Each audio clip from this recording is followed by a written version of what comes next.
नमस्कार, मैं हूं प्रेम कुमार। सत्य हिंदी में आपका बहुत बहुत स्वागत है। देश पहले चरण के चुनाव में उतर रहा है। चुनाव प्रचार का शोर खत्म हो रहा है और 102 सीटों पर 22 राज्यों और केंद्र शासित प्रदेशों में पहले चरण में मतदान होने जा रहे हैं।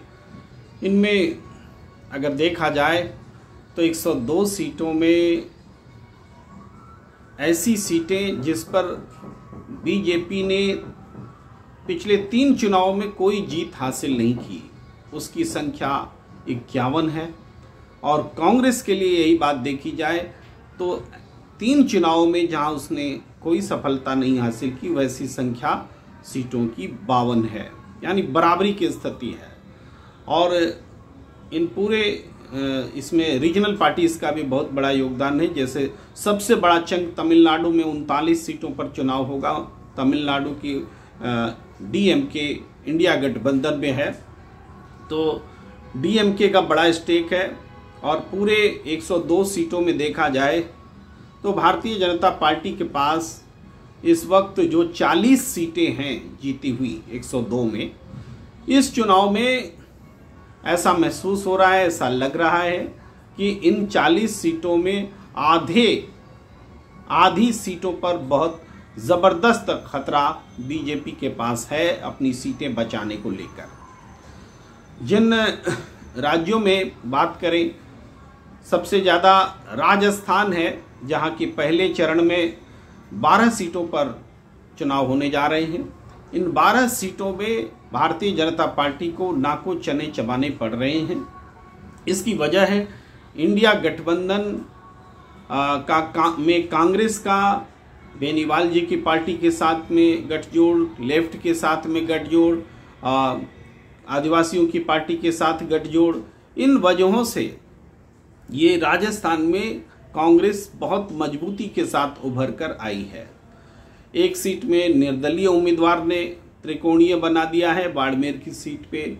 एक सीट चूरू की है, जहां बीजेपी के सांसद ने कांग्रेस को ज्वाइन करके एक कांग्रेस के लिए उम्मीद पैदा कर दी है। सीकर जैसी सीट पर जहां कॉमरेड आत्माराम चुनाव लड़ रहे हैं, कांग्रेस के समर्थन से उनकी स्थिति बहुत मजबूत हो गई है। इसके अलावा कई प्रमुख बीजेपी के मंत्री भी चुनाव में थोड़ी मुश्किल हालात का सामना कर रहे हैं। इसका कारण एक तो देशव्यापी स्तर पर राजपूतों का विरोध भी एक बड़ा फैक्टर है। इसके अलावा जाट और गुर्जर, इनका झुकाव कांग्रेस की ओर देखा जा रहा है।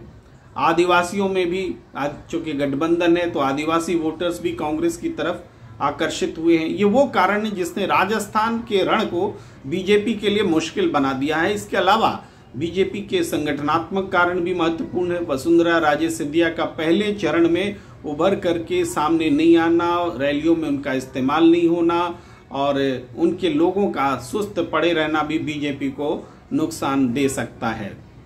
इसके अलावा अगर हम बात करें तो उत्तर प्रदेश में, पश्चिम उत्तर प्रदेश की जो सीटें जिन पर चुनाव होने वाले हैं, 8 में से 3 सीटें बीजेपी के पास हैं और 5 सीटें पिछली बार एसपी बीएसपी ने जीती थी।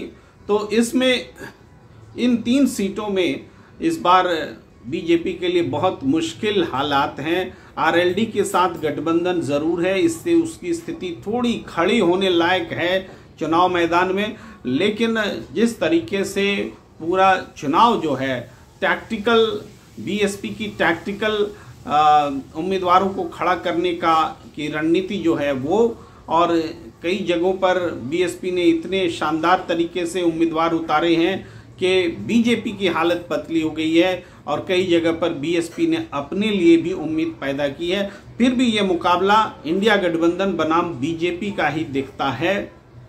मेरठ जैसी सीट पर जहां राम फेम अरुण गोविल चुनाव लड़ रहे हैं, वहां बीएसपी ने त्यागी समुदाय से उम्मीदवार देकर के बीजेपी के वोट बैंक में सेंधमारी करने का काम किया है। इससे इंडिया गठबंधन के लिए उम्मीद पैदा हुई है। इसी तरीके से मुजफ्फरनगर, बागपत जैसी सीटों पर भी बीएसपी ने पूरे चुनाव को रोचक बना दिया है। लेकिन इन पूरे 8 सीटों पर देखा जाए तो इंडिया गठबंधन बहुत मजबूत स्थिति में है और बीजेपी के लिए, बीजेपी आरएलडी गठबंधन के लिए 3 सीट भी बचा पाना मुश्किल दिख रहा है।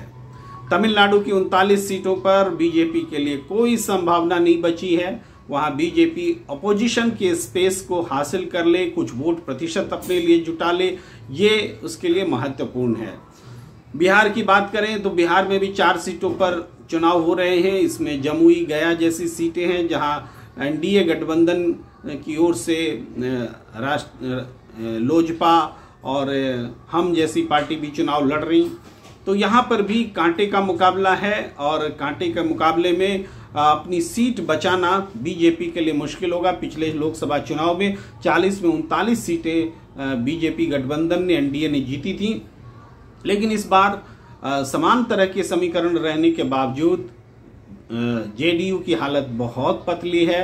लोजपा टूट करके, परिवार में बिखर करके और बहुत बुरी स्थिति में है, अपने आप को खड़ा करने की कोशिश कर रही है। और उधर इंडिया महागठबंधन ने कांग्रेस के साथ, लेफ्ट के साथ, वीआईपी के साथ गठबंधन बना करके आरजेडी ने एक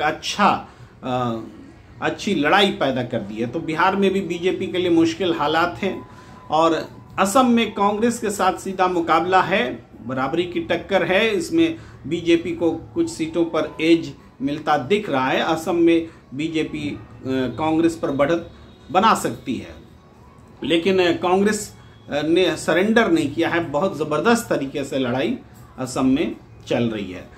उसी तरीके से पश्चिम बंगाल में जिन सीटों पर चुनाव हो रहे हैं, पश्चिम बंगाल में बीजेपी ने विपक्ष का स्पेस बनाने में सफलता हासिल ज़रूर की है, लेकिन टीएमसी के सामने बीजेपी खड़ी नज़र नहीं आ रही है और हालात मुश्किल बने हुए हैं।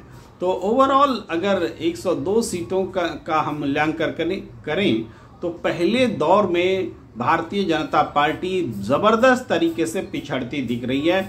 इस 102 सीटों में बीजेपी के लिए 20% सफलता की भी उम्मीद नहीं की जा सकती है। अगर 20% सफलता भी मिले तो वो समझे कि बीजेपी ने बड़ी सफलता हासिल की है, क्योंकि बहुत जगहों पर वो लूज कर रही है। मध्य प्रदेश में जरूर बीजेपी अपने आप को बचाए हुए है, मजबूती से लड़ रही है। वहाँ कांग्रेस के लिए छिंदवाड़ा जैसी सीट पर भी अपना को बचाने के लिए संघर्ष करना पड़ रहा है। कांग्रेस के लिए स्थिति है। इसका कारण है कि लंबे समय से बीजेपी ने कांग्रेस के पदाधिकारियों को तोड़ा है, अपने से जोड़ा है और कांग्रेस संघर्ष करती हुई भी बीजेपी के मुकाबले कमतर दिखी है। तो मध्य प्रदेश बीजेपी बचाती हुई दिख रही है, ऐसा लग रहा है। तो पहले चरण का चुनाव बहुत रोचक है और हम देखेंगे कि ये चुनाव परिणाम किस तरीके से आगे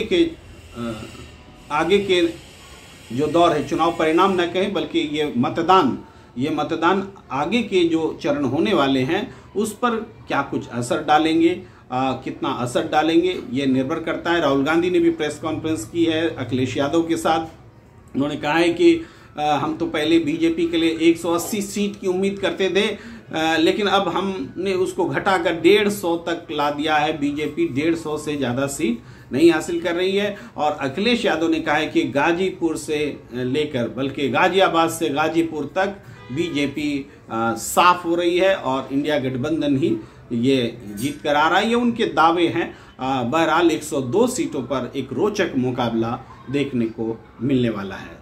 हमें दीजिए इजाज़त। नमस्कार।